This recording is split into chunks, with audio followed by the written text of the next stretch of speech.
율법이라는 제목으로 말씀을 나누겠습니다. 오늘 여호수아 말씀은 모세 때 하나님께서 명령하셨던 것을 여호수아 때에 이제 실행하게 되는 건데, 도피성을 만들라고 하는 내용이었습니다. 도피성 하면 제가 아마 죽기까지 그 이야기가 머릿속에 남겠죠. 도피성 하면은 생각나는 이야기가 있습니다. 예전에 제자훈련 세미나를 할 때에 그때 제가 어떤 가정에 대해서 들은 얘기를 기억하고 아마도 앞으로도 계속 기억하겠죠. 어떤 가정 아파트에 베란다에 텐트 하나 쳐놓고, 베란다 뭐 폭이 그렇게 넓지 않으니까 작은 텐트 하나 쳐놓고 늘 거두지 않고 항상 그 쳐놓고 아이를 키우는 데 있어서 애들이 뭐 말 안 듣고 장난치고 또 잘못하고 그러면은 마음과 같지 않게 혼내야 될 때가 있잖아요. 매를 들어야 될 때가 있어요. 매를 들려고 하면은 아이들이 베란다에 설치해 놓은 그 도피성 마냥 설치해 놓은 그 텐트로 타닥 도망가면 안 혼낸다는 거예요. 근데 그게 쉽지가 않죠. 그 애들 키워보신 경험들이 다 있으니까 이미 막 부모의 마음에 이 화가 머리끝까지 올라와 있는데 그 참을 수가 있나요? 근데 이미 약속을 해놓은 거니까 아무리 어떤 잘못을 했다 할지라도 베란다 문 열고 그 텐트 속으로 쏙 들어가면은 혼내지 않는다라는 거예요. 근데 아이들이 각자 성향이 다르죠. 첫째 아이는 내가 잘못한 게 없는데 왜 그리로 도망가느냐 이렇게 고집스럽게 하다가 매맞기도 하고, 근데 대부분 둘째 아이들은 좀 영악해요. 눈치가 빠르고 아빠가 그렇게 얘기해놨으니까 내가 여기서 이것저것 따질 거 아니다, 무조건 도망가자. 근데 자기가 잘못했던 그렇지 않던 그쪽으로 도망만 가면 이제 매맞지 않고 또 위기를 모면을 하는 거죠. 근데 어린아이들이 그 의미를 알겠어요? 왜 그러는지 그때는 모르겠죠. 무조건 잘못하면 피하면 된다. 그러면 매는 안 맞는다. 최소한 매는 안 맞는다. 이제 그런 마음이겠는데, 지내다 보면은 뭐가 조금씩 궁금해지겠죠. 이거는 이제 그때 얘기가 아니고 거기까지만 그때 얘기고, 여기는 이제 제 생각이에요. 이제 아이들이 지나다 보면은 이제 1살, 2살 먹고 나면은 근데 희한하다, 이상하다. 이제 중고등학교 정도 돼서 왜 내가 잘못을 했는데, 이건 분명히 내가 잘못해서 매 맞아도 몇 대를 맞아야 되는 상황인데 왜 저기만 가면 아빠가 혼내지 않고 용서해 줄까? 궁금해지겠죠. 어느 순간에 되면 물어보겠죠. 아빠, 근데 한 가지 궁금한데 왜 저기만 가면 우리 혼내지 않는 거예요? 왜 몇 때리지 않는 거예요? 그렇게 물어볼 날이 있겠죠. 물어볼 때가 있겠죠. 그러면은 이 본문의 이야기를 해주는 거예요. 그 아버지의 마음으로 저는 또 여러분들에게 이 본문을 그 마음으로 소개를 해드리는 거예요. 왜 그런지 아느냐 하면서 소개를 해주는 거죠. 하나님께서 모세에게 명령해서 요단강을 중심으로 좌우에 3개씩 6개의 도피성을, 그림을 보면 도피성을 만들라, 중앙에 빨간 줄 거는 곳이 이제 요단강이고, 동서로 나뉘어서 3개씩 균형 있게 도피성을 만들라, 그렇게 얘기합니다. 맨 위에서부터 게데스, 그리고 밑에 세겜, 그리고 헤브론, 그리고 동쪽으로는 바산, 골란, 길랄라모, 그리고 베셀, 이렇게 6개의 도피성을 만들라고 그랬죠. 그 이유가 무엇이냐? 3절에 보니까 부지 중에 실수로 사람을 죽인 자를 그리로 도망하게 하라. 이는 너희를 위해 피해 보복자를 피할 것입니다. 이렇게 말씀하십니다. 원래 모세의 율법으로 보면 사람을 죽인 자는 똑같이 죽여야 돼요. 지금도 사람을, 중동 지역은 특히 여자들의 인권이 보호되지 않기 때문에 여자들이 사회적인 관념으로 잘못된 행동을 하면은 지금도 돌로 여자들을 쳐 죽여요. 그런 동영상을 찾아보면 얼마든지 찾아볼 수가 있어요. 근데 그 당시에는 그것이 더 심했겠죠. 그래서 어떠한 형태라든 그 사람을 죽이면 똑같은 방법으로 죽이는 거예요. 그래서 그것을 이에는 이, 뒤에는 기 이렇게 얘기하잖아요. 동해상해법이다. 동해상해. 똑같은 해를 가해서 그 사람에게 해를 가한다. 이렇게. 이거 원래 모세의 율법이에요. 그런데 살다 보면 억울하게 자기는 그럴 마음이 없었는데 부지중에 자기도 모르는 사이에 사람에게 상해를 가할 때가 있죠. 심하면 그 사람을 죽이는 일을 할 때도 있어요. 자기도 모르게 마음 없이 그랬는데 그 사람을 똑같이 죽여야 되냐? 그렇지 않다. 안 된다라는 거예요. 그래서 그런 사람들이 피할 수 있는 성을 6개를 지정을 해놓은 것이에요. 그렇게 누군가를 자기가 모르는 사이에 죽이게 되었을 때에 어떻게 해야 됩니까? 그런 사람들은 아까 그림에서 본 것처럼 곳곳에 있는 도피성으로 도망가는 거죠. 그리고 그곳에 그 성 안에 있는 장로들에게 자기의 사정을, 자처지정을 다 설명하는 거예요. 부지중에 목적을 가지고 한 것이 아니다. 그리고 어떻게 됩니까? 5절에 보니까 같이 한번 5절 읽어볼까요? 시작. 피해 보복자가 그의 길을 따라온다 할지라도 그들은 그 살인자를 그의 손에 내주지 말지니 이는 본래 미워함이 없이 부지중에 그의 이웃을 죽였습니다. 이 말씀이십니다. 자기를 죽이려고 쫓아오는 자들, 자기는 부지중에 하는 것이지만은 원래 모세의 율법대로 한다면 자기도 죽어야 돼. 칼을 썼으면 칼로 죽어야 돼. 돌을 썼으면 돌로 죽어야 돼. 어찌됐건 똑같이 죽어야 되는데 얼마나 당황스럽고 또 자기 자신이 얼마나 두려워요. 죽는다라는 것이 그런 일 아니겠어요? 사람들이 자기를 죽이려고 잡으려고 똑같이 내가 죽이리라 너를 그렇게 쫓아오는 사람들이 뒤에서 말을 타고 쫓아올 때에 그 마음이 어떻겠어요? 우리는 자주 꿈을 꾸죠. 꿈의 내용이 보통 뭐예요? 도망가는 꿈이잖아요. 무엇에 쫓게 된지 그리고 꿈에서 깨어나죠. 몸에 흠뻑 땀을 흘리면서 얼마나 긴장해. 자기를 죽이려고 잡으려고 쫓아오는 사람들을 뒤에 두고서 도망가는데 자기의 도피성이 보이는 거죠. 저기까지만 가면 내가 살 수 있다. 어떻게든지 발이 부르트든지 심장이 터지든지 저기까지만 가자. 도피성에 가서 문을 두드리면서 내가 부지중에 사람을 죽였습니다. 이 성의 장로들을 만나게 해주세요. 그 문이 열리는 거예요. 그리고 그 뒤를 쫓아왔던 사람들이 내놔라. 이 사람은 살인죄를 저지른 사람. 내놔라. 해도 내주지 말아라. 그리고 그 사람을 보호해줘라. 이렇게 얘기해요. 얼마나 고마워. 그 사람의 입장에 되어보면 정말로 그 마음 가운데 그 고마움이 그지없겠어요.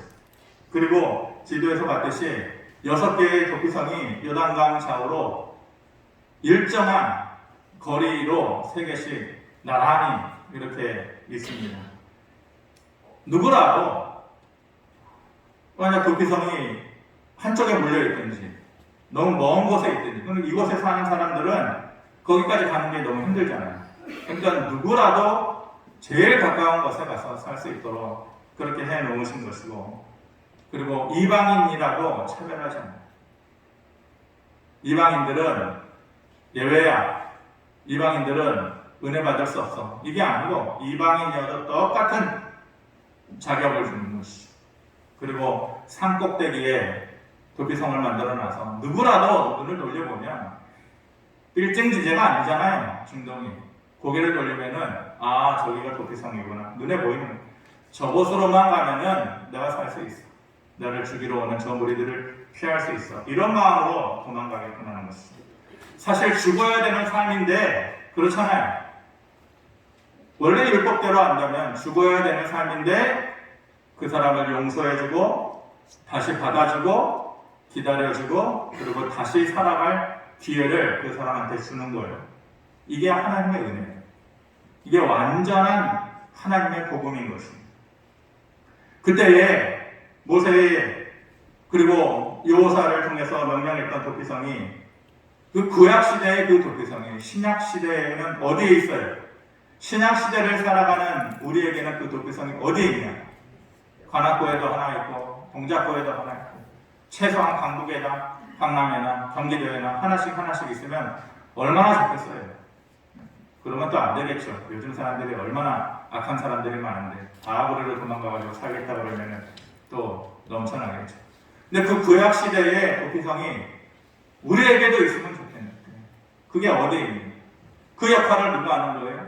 그 도피성이 구약 시대의 그 예시로 보여줬지만 완전한 우리의 삶의 도피성은 예수 그리스도 되신다라는 것을 하나님께서 말씀해 주시는 것이죠.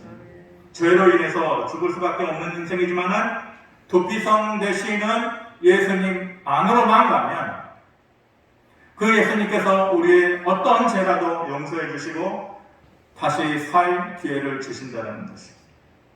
그렇게 구약시대에 보여줬던 그 도피성, 지금은 예수님께서 그 도피성의 완전한 역할을 우리에게 해주시고 그 은혜를 우리에게 주시는 것입니다. 그 아까 서두에 얘기했던 베란다에 거기를 피하면은 혼나지 않고 매맞지 않는다거나 그것을 알았던 아이들이 깨닫겠죠. 그 도피성이 그 주일학교 때 전도사님을 통해서 목사님을 통해서 들었던 그 도피성이 예수님이구나. 그 부모의 베란다 도피성 교육이 평생 기억에 남겠죠. 그 아이들에게는.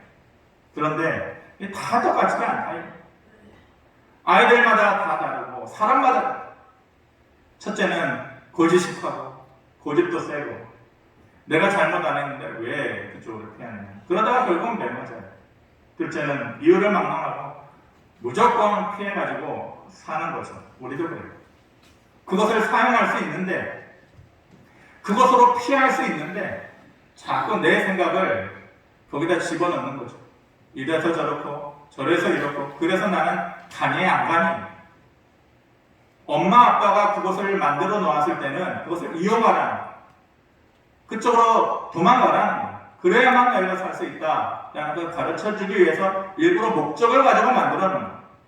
하나님께서 도피성을 만들어 놓은 것은 일부러 목적을 가지고 만들어 놓은 것입니다.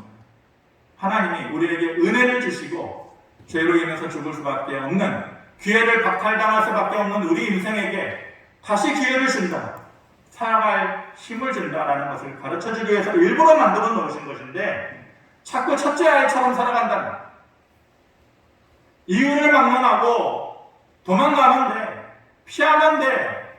그것을 사용하면 돼. 그러는데 자꾸 첫째 아이처럼 그렇게 군다. 하나님은 우리에게 말씀하셔요. 너희가 나를 필요하면 언제든지 나를 사용해라. 하나님 그렇게 우리에게 얘기하시죠. 나를 부르고 나를 사용하라. 사람들은 그 말이 기분 나쁘죠. 누구를 이용한다라는 것, 누구를 사용한다라는 것. 그것을 당하는 사람은 기분이 나쁜 것 아니겠어요? 그런데 하나님은 아니라고요. 넌 괜찮다. 너희가 얼마든지 나를 이용해라. 너희가 얼마든지 나를 사용해라. 필요할 때는 그렇게 해라 라고 말씀하십니다. 이게 부모의 마음이죠. 이게 하나님 아버지의 마음. 이게 사랑하는 사람들 사이에서는 이게 통해요. 그 사랑이 서로 확인이 되고 느껴지는 사람한테는 너가 나를 이용해도 돼. 너가 나를 사용해도 돼. 그게 통하고 그 말을 듣는 사람은 얼마든지 그걸 사용할 수 있어요. 왜? 너가 나를 사랑하는 것 아니까. 확인이 되니까 그렇게 할 수 있는 것이에요. 하나님께서 어떻게 하나님을 사용하라 그래요? 그리고 어떨 때 사용하라고 하세요? 세 가지의 경우를 말씀하시죠. 첫 번째, 너희가 살면서 급할 때에 나를 불러라. 너희가 살아가면서 급한 일을 만나게 될 때에 나를 불러라. 이렇게 말씀하시죠. 남유다의 여호사밧 왕 시대에 모압하고 암몬하고 에돔이 남유다를 쳐들어갔어요. 이길 수 없는 큰 군대가 여호사밧 왕 앞에 머물렀다. 이렇게 말씀하십니다. 전쟁은 여호와께 속한 것이다. 말은 그렇게 하는데 이길 방법이 없잖아요. 그래서 역대하 20장 12절에 보면은 여호사밧이 이렇게 얘기합니다.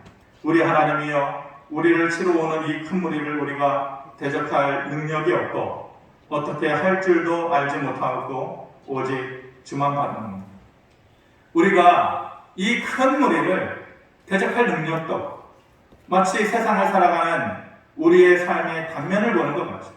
어떻게 할 방법도 없고 능력도 없고 그래서 오직 주만 바랍니다. 얼마나 다급해. 인생을 살면서 자기 하나만 책임지면 되는 인생이 아니라 나라를 책임져야 되고 가정을 책임져야 되고 우리도 마찬가지죠. 그런데 인생의 고난을 만나야 합니다. 근데 그 고난이라는 것이 내 힘 밖의 영역일 거예요. 그래서 내 자신의 처한 모습 앞에서 어떻게 할 방법도 없고 능력도 없고 그렇게 다급할 때 하나님 뭐라고 하시죠? 너희가 인생을 살면서 그렇게 다급할 때에 나를 불러라. 내 이름을 사용해라. 이렇게 말씀하시는 거죠. 그러니까 하나님께서 여호사밧에게 응답해 주시잖아요. 다급할 때에 주만 바라봅니다. 그렇게 불렀을 때에 하나님께서 복병을 두셨다고 그랬어요. 복병. 하늘에서 100만 대군을 복병을 떨어뜨려 놓으시는 거예요. 하나님께서? 그거 아니죠. 하나님께서 모압과 암몬과 에돔 사람들 가운데에 서로 간에 의심하는 마음을 준 거예요. 그래서 에돔 사람들이 모압 사람을 의심하고 모압 사람들이 암몬 사람을 의심하고 그래서 선 하나 까딱하지 않고 그 복병이라는 것이 의심하는 마음과 두려운 마음이었을 것이에요. 그래서 남유다 사람들은 여호사밧은 선 하나 까딱하지 않고 그 전쟁을 이기게끔 하죠. 여호사밧의 절체의 절명의 순간 그 인생에 있어서의 그의 경험은 그것만이 아니에요. 요압에게 속아가지고 전쟁에 나갔을 때에도 그가 깜빡 속아가지고 왕복을 입고 전쟁에 나갔을 때에 아람 군대가 왕인 줄 알고 저 사람만 죽이면 된다. 그래가지고 모두 자기를 죽이려고 할 때에 얼마나 다급한 순간이에요. 그때에 하나님의 이름을 불렀을 때에 하나님께서 감동을 주셔서 죽이려고 하는 자들의 칼을 거두게 하셨다. 하나님은 말씀하셔요. 너희가 인생을 살면서 다급할 때에 내 이름을 불러라. 나를 사용하라. 그렇게 말씀하십니다. 히스기야가 죽게 되었을 때 얼마나 다급해요. 다급할 때에 진짜 그 사람의 모습이 나와요. 이 사람 저 사람 찾아가고 부르고 또 눈물 흘리고 다급하니까 그럴 수밖에 없는 거죠. 그런데 히스기야 그 모든 것을 물리치고 벽을 쳐다보면서 하나님 앞에 눈물을 흘리고 기도했어요. 그 다급할 때에 하나님께서 내가 너의 눈물을 보고 너의 기도를 들었다. 그 기도에 응답을 하셨다. 그렇게 말씀하지 않습니다. 니느웨 사람들은 죽어야 되는 사람. 니느웨 사람들 아수르 제국의 수도 아닙니까 니느웨가? 그런데 그 사람들은 하나님의 은혜 가운데 머물 수 없는 사람. 그러니까 당연히 심판받아 사라져야 되고 죽어야 되는 사람들인데 요나가 그들에게 복음의 메시지를 전했을 때에 그들이 다급하게 그들의 머리에 죄를 뿌리고 금식을 하면서 기도했다고 하죠. 왕부터 일반 백성들에게까지 다 똑같은 거. 상상치 못했던 일이 일어난 거죠. 그랬을 때에 그 다급한 가운데에 하나님께서 죽어야 되는 그리고 사라져야 되는 그 나라와 그 왕과 그 백성들을 다시 한번 하나님께서 100년 동안 그들이 하나님의 은혜 가운데 살 수 있도록 또 다른 은혜를 하나님께서 주시지 않으셨습니까? 너희가 누구라도 다급하면 나를 불러라. 그렇게 나를 사랑해라. 그것이 하나님의 뜻이에요. 어떤 사람이 늘 긍정적인 사람이 있었는데 원래 이 이야기가 스토리가 좀 더 있는데 좀 줄여가지고 늘 긍정적인 사람인데 궁금한 거예요. 당신 어떻게 그렇게 늘 신앙생활하면서 좋은 일만 있는 것도 아닐 텐데 얼굴이 그렇게 해처럼 빛나고 늘 긍정적인 말만 하고 표정이 어떻게 그렇게 좋습니까? 그랬더니 걱정할 게 없죠. 힘든 일이 있고 다급한 일이 있을 때마다 하나님 앞에 직통전화하면 직통전화라는 게 있겠어요? 직통전화하면 하나님께서 그때그때 문제를 해결해주고 위로를 해주고 그러는데 뭐가 걱정이겠어요? 그러니까 그 말을 들은 사람들이 궁금해할 거 아니에요. 그래서 아니 하나님 앞에 그렇게 통할 수 있는 직통전화가 있냐고. 있죠. 나만의 직통전화가 있냐. 나도 좀 그 번호를 좀 가르쳐달라고. 그랬더니 그래요? 그럼 번호를 가르쳐 줄 테니까 잘 사용해 보시고. 그 번호를 뭐라고 가르쳐 줬냐면은 119예요. 119. 우리는 다급한 일이 있으면 어디에 전화를 해요? 119. 뭐 집 바퀴벌레 있어도 119 부르고 문 잠겼다고 119 부르고 다 119 부르잖아요. 그러면서 하는 말이 누구라도 다급한 일이 있으면은 애들부터 어른까지 다 119잖아요. 누구라도 119. 뭐라고요? 한번 따라해보세요. 누구라도 119. 누구라도 119. 누구 하면은 성경에 뭐가 생각나요? 성경책 중에 연상되는 게 있어야죠. 성경책 중에 누자 들어가는 게 뭐가 있어요? 누가복음 119는 11장 9절. 그러면은 그 사람이 그거 까먹겠어요? 안 까먹겠어요? 누구라도 119 한번 봅시다. 누가복음 11장 9절 같이 한번 읽겠습니다. 시작. 내가 또 너희에게 이르노니 구하라 그러면 너희에게 주실 것이요 찾으라 그러면 찾을 것이요 그러면 너희에게 열릴 것이다. 물론 이 사람이 실제로 존재하는지 아니면 누가 만들어낸 얘기인지 그런 것 따질 필요가 뭐가 있겠어요.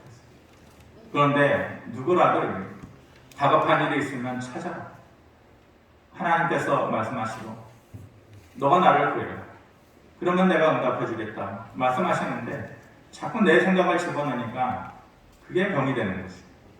제가 사람들을 자주 만나는 스타일이 아니고 전화하는 것도 사람을 만나서 얘기하고 전화하고 그렇게 푸는 스타일이 아니에요. 그런데 기억나는 사람이 설교를 준비하면서 기억나는 사람이 있어요.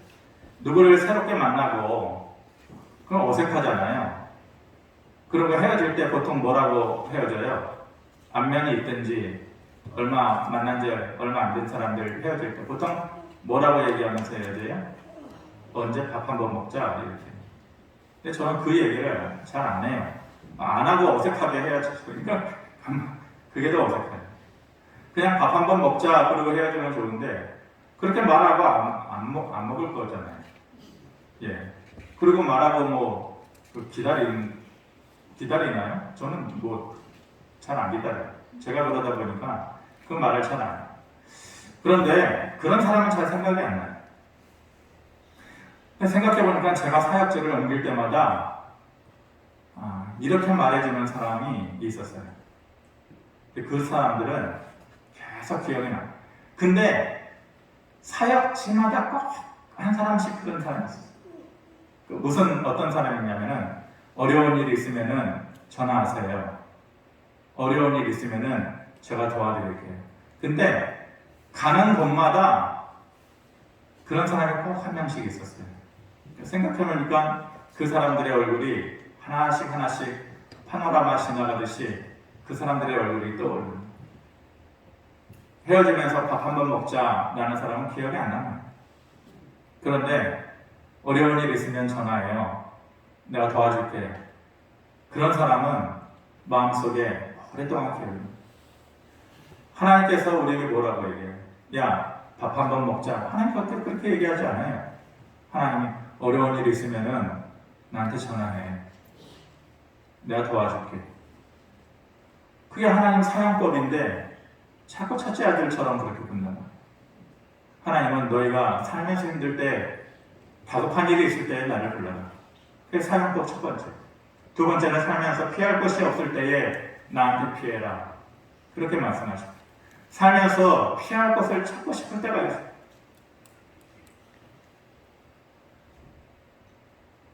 저한테는 이게 참 경험되어지고 누구보다도 더 절실하게 느껴지는 것이고 몇 년 전에 어려운 일이 있었어요. 마음 가운데 어려운 일이 이기 힘들 정도로 어려운 일이 있었어요. 근데 요즘은 사람이 살면서 식성도 달라지고 체질도 달라지고 몸의 온도도 달라지고 다 그러대요. 먹는 것도 달라지고 성격도 달라지고 저 성격도 좋아졌잖아요. 예, 성격도 더 좋아지더라고요. 막 까칠까칠했는데 이제 까칠까칠한 가시가 조금씩 조금씩 막 이렇게 뽑아지는 것 같기도 하고. 근데 보면 아직도 많이 있긴 해요. 예. 근데 많이 달라져요. 그러니까 전에는 얘기를 안 했어요. 교회 일을 얘기를 안 해요. 왜 나만 힘들면 되지? 자꾸 이 얘기 저 얘기 해가지고 힘들게 하냐. 얘기를 안 했는데 그것도 달라지대요. 그러다 이런저런 일이 있으면 요즘은 좀 얘기를 하는데 그때만 해도 얘기를 안 했어요. 제가 얘기를 안 하고 밖에 나갔는데 갈 곳이 없더라고요. 저는 사람을 만나면은 누구 전화해가지고 저기 뭐 어디 한번 만나자 보자 이렇게 안 해요. 믿을 만한 사람이면은 그냥 가요. 그냥 그 집 앞으로 가든지 일하는 곳에 가가지고 그냥 거기서 왔어. 몇 년 만에 만나면서도 꼭 그런 식으로 그냥 미리 전화해서 언제 볼까 이렇게 안 하고 믿을 만한 사람이니까 그렇게 하는 거죠. 사람이 없어서 그런 게 아니라 막상 힘들 때니까 갈 곳이 없어요. 그때가 겨울이었거든요. 근데 교회 밖을 나가가지고 어디를 가야 되는데 어디를 가야 될지 누구를 만나야 될지 누구를 만나면은 그 사람이 내 마음을 알아줄까? 그 사람이 내 마음을 받아줄까? 이게 확신이 안 드는 거예요. 내 마음을 그대로 내 마음만큼 받아줄까? 그러니까 이 교회 위로 올라가면은 산책로 있잖아요. 저 약간 야산. 거기로 올라갔는데 어디로 갈까? 누굴 만날까? 생각나는 사람도 없고 갈 곳도 없어요. 근데 문득 거기서 솔로몬의 기도가 떠오르더라고요. 솔로몬이 성전을 짓고 나서 뭐라고 기도했어요? 솔로몬 성전을 짓고 나서 하나님, 앞으로 우리에게 어떤 전쟁이 있든지 어떤 기근이 있든지 어떤 전염병이 우리를 힘들게 하든지 행여 우리가 전쟁에 져서 어떤 나라의 포로로 잡혀간다 할지라도 하나님이 머무시는 이 성전을 향해서 고개를 돌려서 우리가 기도하면 하나님 우리의 기도를 들어주세요. 어디에 가든지 이 성전을 향해서 고개를 돌려 기도하면 그 기도를 들어주세요. 그래서 제가 고개를 돌려서 바라봤던 곳이 제 모교였죠. 약수동에 모교회. 저쪽 정도면은 남산 지나서 우리 교회 쪽이구나. 그쪽을 보면서 솔로몬의 기도하듯이 제가 그때 그렇게 기도를 했어요. 제가 중고등학교 시절을 지내면서 피할 수 있는 곳이 오직 교회였어요. 오직 교회. 거기서 눈물 흘리고, 거기서 콧물 흘리고, 거기서 전도사님의 위로를 듣고, 기도를 받고, 사랑을 찾는 게 아니라 그게 습관이에요. 그래서 저는 이 의미가 너무 잘 느껴져요. 이 도피성의 의미가 너희가 살면서 피할 곳이 없을 때에 나를 사랑해. 나에게 필요해. 이 말이, 이 도피성이 누구보다도 절실하게 도피성으로 가면 나에게 위로가 있구나. 교회로 가면 예수님께로 피하면 나에게 새 힘이 생기는구나. 어렸을 때부터 그걸 체험하고 그걸 느껴요. 하나님은 너희가 살면서 갈 곳 없을 때에 나한테 와서 피하라고 말씀하세요. 그리고 거기서 새 힘을 얻으라고 말씀하세요. 두 번째로 하나님 사는 법, 살면서 힘이 모자랄 때에 나한테 맡겨라 이렇게 말씀하세요. 시편 68편에 이렇게 말씀하십니다. 날마다 우리 짐을 지시는 주, 곧 우리의 구원이신 하나님을 찬송합니다. 날마다 우리의 짐을 대신 져주시는 분이 하나님이시다. 빌보서 4장 6절에 이렇게 말씀하세요. 아무것도 염려하지 말고 다만 모든 일에 기도와 간구로 너희 구할 것을 감사함으로 하나님께 아뢰라. 그리하면 모든 지각에 뛰어난 하나님의 평강이 그리스도 예수 안에서 너희 마음과 생각을 지켜줄 것이다. 염려하지 마. 예수는 우리가 말할 때에 우리의 대속주다 이렇게 얘기해요. 예수는 우리의 대속의 구주다 이렇게 얘기해요. 대속이라는 것이 뭐예요? 대속. 남의 죄를 대신 져준다는 거예요. 예수님께서 오시는 것은 우리의 대속주로 오신 거예요. 우리의 죄를 대신 져주시기 위해서 오신 거예요. 그런데 우리의 죄만 대신 져주시는 것이 아니라 우리의 걱정도 대신 져주시고 우리의 염려도 대신 져주시고 우리의 아픔도 대신 져주시기 위해서 오신 것이에요. 그래서 종합 선물 세트로 예수님은 우리의 인생 모든 것을 대신 져주시기 위해 대속주 예수로 우리에게 오신 것입니다. 그래서 맡기라고 하는 거예요. 우리 입으로는 대속주다, 대신 맡아주시는 분이다, 대신 져주시는 분이다, 그렇게 얘기하면서 왜 못 맡깁니까? 우리나라 선교 초기에 미국 선교사들이 들어와서 선교할 때에 그 당시에 집차를 타고 다니면서 선교를 했어요. 그런데 뭐 달구지 끌고 다니고 구루마 끌고 다니고 뭐 그럴 때에 집차를 타고 가는데 할머니 한 분이 무거운 보따리를 이마에 머리에다가 이고 가니까 이 미국 선교사가 떠듬떠듬 한국말을 그렇게 어색하게 하면서 할머니 타세요. 저러다들 어디까지 가세요? 이렇게 물어봤겠죠. 그러니까 할머니 우리나라 사람들 충청도 사람 마냥 3번 물어봐요.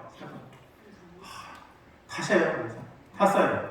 근데 그 무거운 짐을 갖고 그 집차 뒤에 탔는데 가만히 한참 가다 보니까 그 백밀러로 이렇게 보니까 할머니가 무거운 짐을 계속 지고 있는 거예요. 뒷좌석에. 그 어느한 한국말 할머니 내려놓는 거죠. 할머니 말이 집차 공짜로 얻어 타는 것도 미안한데 그 짐까지 태우냐고. 예. 이 할머니가 얼마나 예의 바른 한국 사람이에요. 그런가요? 할머니한테는 죄송한데 지금은 돌아가셨겠죠. 예. 미련한 거죠, 미련한. 이미 자기 자신이 집차에 탔어요. 짐은 어디 있어요? 짐도 같이 탄 거예요. 자기 머리에 놓는 것이 아니라 옆에 놓으면 돼요. 우리가 예수를 구속주로 그리고 대속주로 고백하고 그 예수를 만났어요. 이미 예수님께서 우리를 모든 것을 맡아주신다고 했는데 뭐만 맡아주시는 거예요? 우리의 죄만 맡아주시는 거예요. 그러면 우리는 집차에 타가지고 머리 위에 보따리 계속 이고 있는 사람과 똑같은 거예요. 예수님께서 우리의 대속주 되어주신 거예요. 죄뿐만 아니라 아픔도 우리의 미래도 불안전한 미래도 걱정도 모든 것을 맡아주시는 것입니다. 사랑하면 그 사람이 나를 사용하는 게 싫잖아요. 사랑하는 것.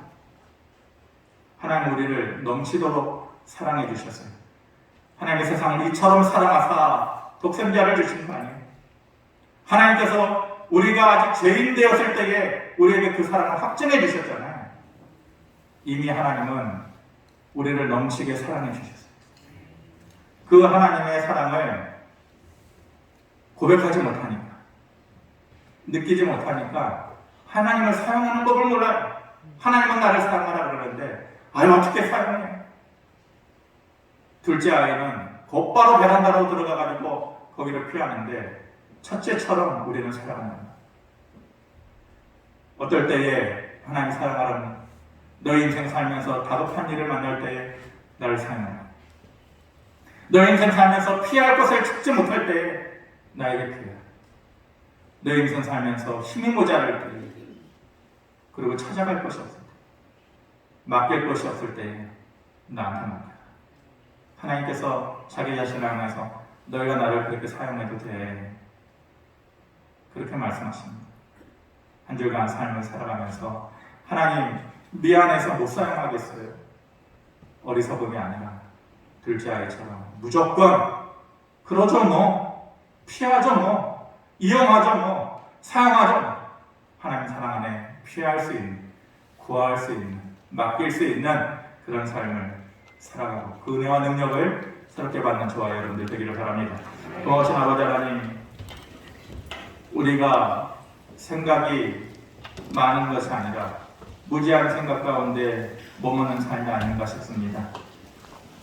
하나님의 사랑을 우리가 느끼고 아는데 피하지 못하고 맡기지 못하고 다급할 때 구하지 못하는 어리석은 자의 모습이었다면 내려놓게 하시고 하나님의 사랑을 확신하고 그 하나님 앞에 모든 것을 맡길 수 있는, 부르짖을 수 있는, 피할 수 있는 그런 삶 가운데 삶의 회복이 있게 하시고 고쳐짐이 있게 하여 주시옵소서.